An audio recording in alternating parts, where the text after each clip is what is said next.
Good afternoon, friends. Working on the XR50 again. The other day I got the bars and top clamp installed, kind of running through the process of the whole installation. And one of the things that I had that I didn't really like was the throttle cable itself. It's super long and it does not fit this application the way that it should. Previously, when I had this bike set up with the taller bars, they were further forward and up quite a bit more, and this fit a little bit nicer. I don't love this. It's way too long. It's going to get caught on something and potentially be damaged. So I was digging through my parts yesterday and I do have an extended throttle cable, which I do believe is going to fit. So I figured since I have this, I'd run you through the process of installing a throttle cable. So what I'm going to do is I'll get you guys moved from the tripod there onto my chest and I'll show you the process of installing a throttle cable. First off, we're going to start with undoing the throttle housing. I know we just put this on, but I don't like that cable, and the way to get it off is to loosen the throttle housing here. So we're going to taking this all back apart.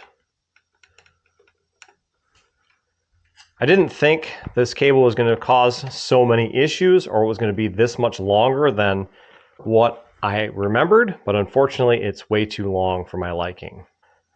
Now we'll pull the throttle housing off, and what we're going to do is we're going to undo the throttle cable itself right from the tube here.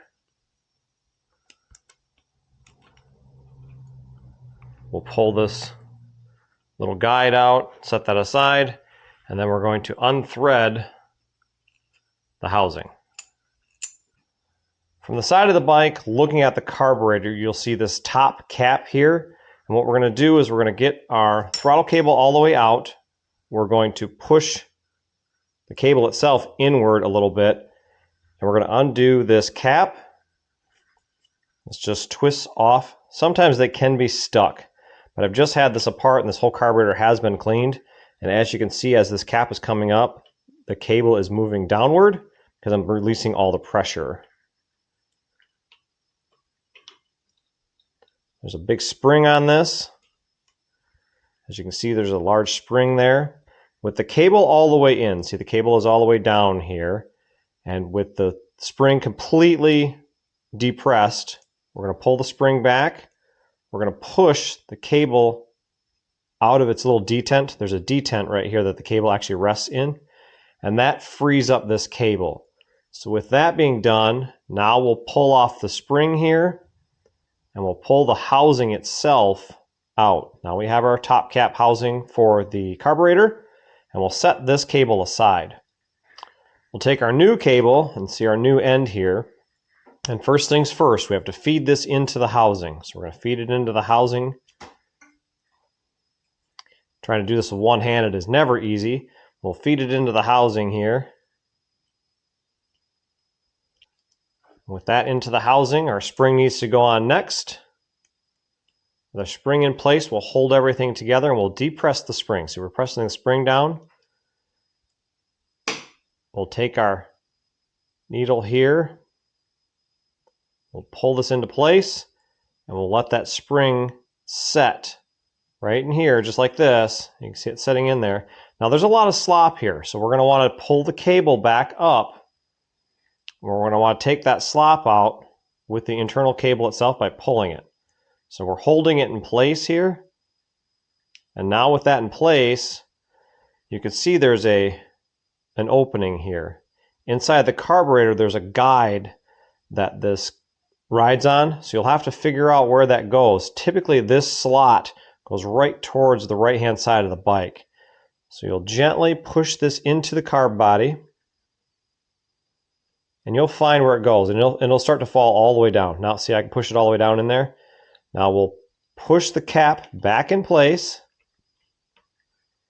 and begin to slowly thread this in.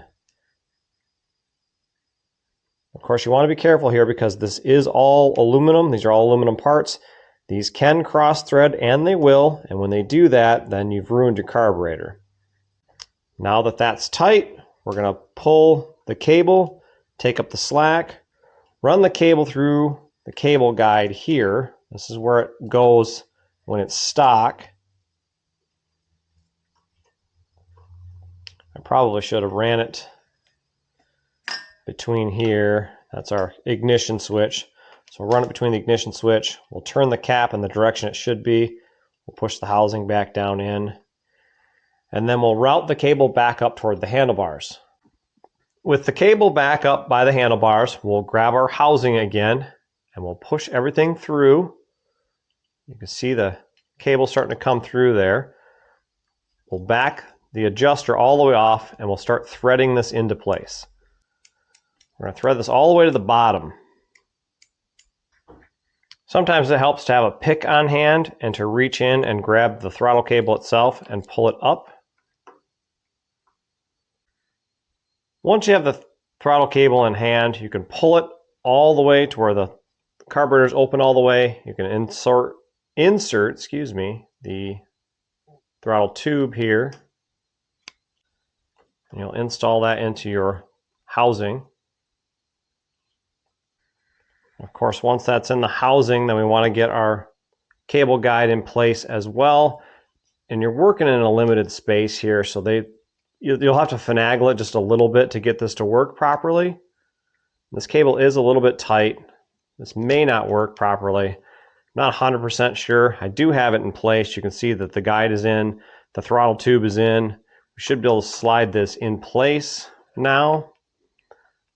With the throttle in place, we should be able to button this up. So I'm going to close this up and then we'll give it a little test. With the throttle housing completely installed, now we can twist the throttle and see if it'll move at all. Maybe I don't have this aligned properly. I think that I don't. All right, in looking at this, obviously there's not enough adjustability in this throttle cable itself. I do want to run this cable because I do not like the other one. So what I'm going to end up doing is I need to make it so that this end fits into this housing here. And I may actually cut this off. That might not be a good idea because I know that can introduce dirt into the carburetor itself. I could cut it and then seal it with some sort of sealer. And I think I might do that.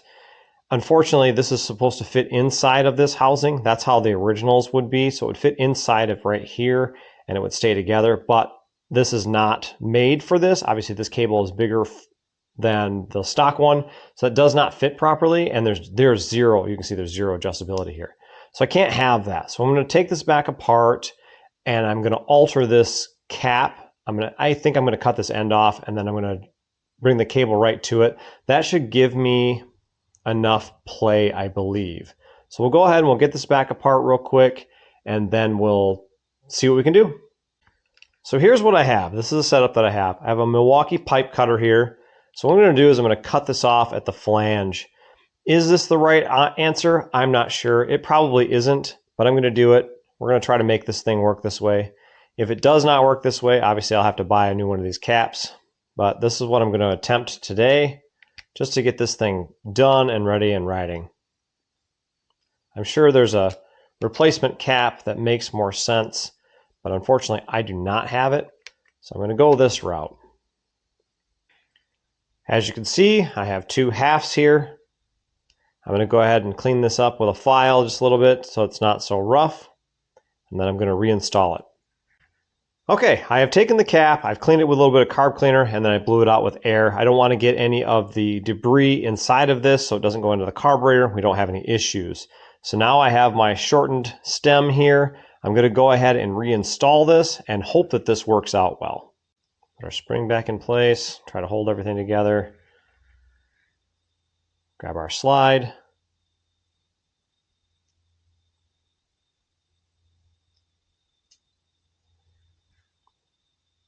Now with the spring kind of depressed, obviously we'll get the slide put in the correct direction here. We'll slide this back in place. Okay, with the cap tightened back on, we'll get the housing moved back to the way it should be, and then we'll go to the other side of the bike and we'll go ahead and put the throttle tube and everything back together. Now with everything tightened back up, we'll twist the throttle. And that may work out. I know this is a quarter turn throttle. I know it has only a little bit of space where it can turn inside the housing. And I think this is enough play. We'll know once the bike is running. If not, we can adjust it from there. But hopefully this is enough. The cable still seems to be a little loose on the end here. So I feel like there is some adjustability in here at the throttle housing itself, but for now we're going to run it the way it is. Well friends, as you can see, working on some of these projects takes some alteration. Now maybe it's not the right way to do things, but it's the way to get it done sometimes. Hopefully this video is helpful for you and you can see some ways to make the throttle cable fit if it doesn't. Now these parts are readily available, so if I've screwed this thing up, I can buy the right parts and put it back to stock if I need to. But for now, this should work out really well for me. I do plan on sealing that end there to make that watertight. Of course, if you like this video, give it a like, hit that thumbs up button. If you haven't subscribed to the channel yet, hit that subscribe button. I've got a lot more left to do on this bike, and I want you guys to be able to follow along. Anyway, friends, that's it for this one. We'll catch you next time.